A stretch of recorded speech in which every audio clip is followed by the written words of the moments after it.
Hey, it's Andy Muffin here, and we're going to talk about why I'm against hitting with a closed fist when doing self-defense, right?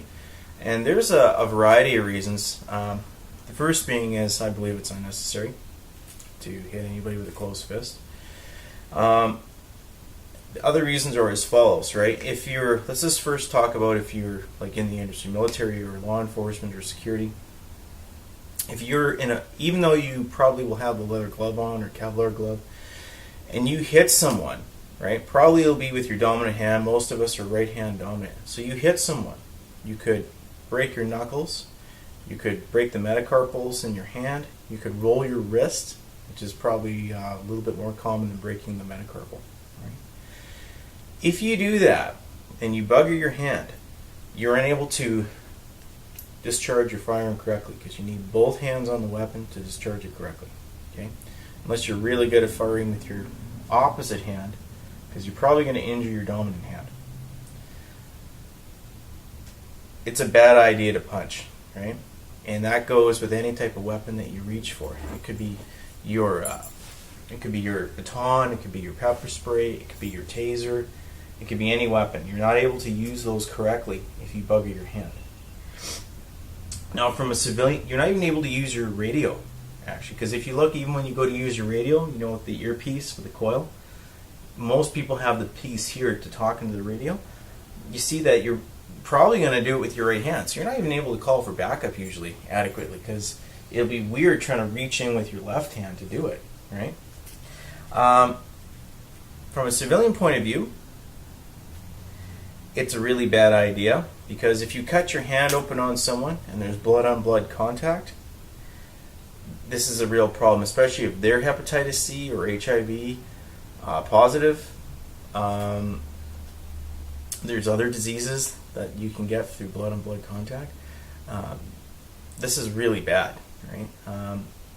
I know one guy, I won't say his name, I know him personally. He works for the Solicitor General of Alberta.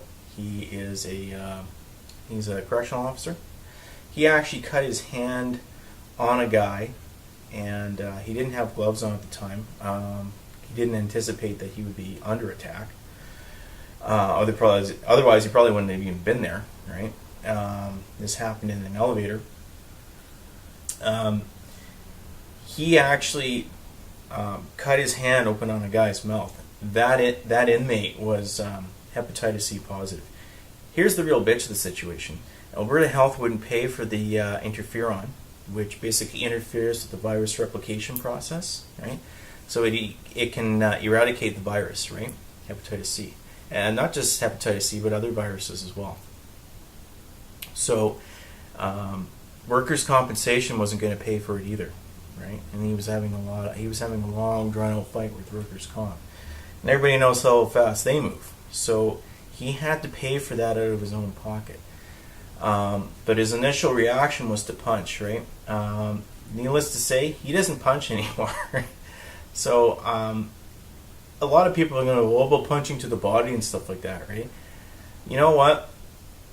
I say just get out of punching altogether. If you're police, military, security, just get punching out of your head. I train in Savat. I love to punch the bag. I love kicking, punching. I love doing all the fancy kicks in the bag. I love that, right?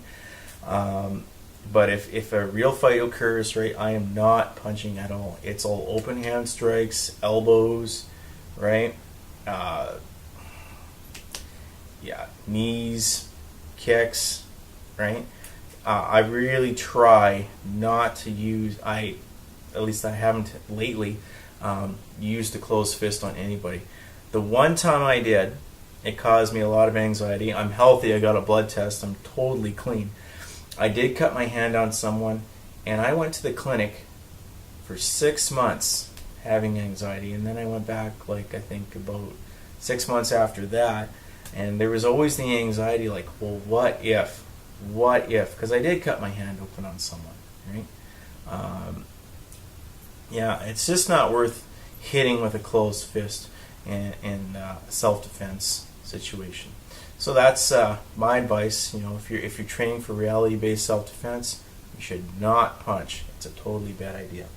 Right, Muffin Dog? Right? Yeah.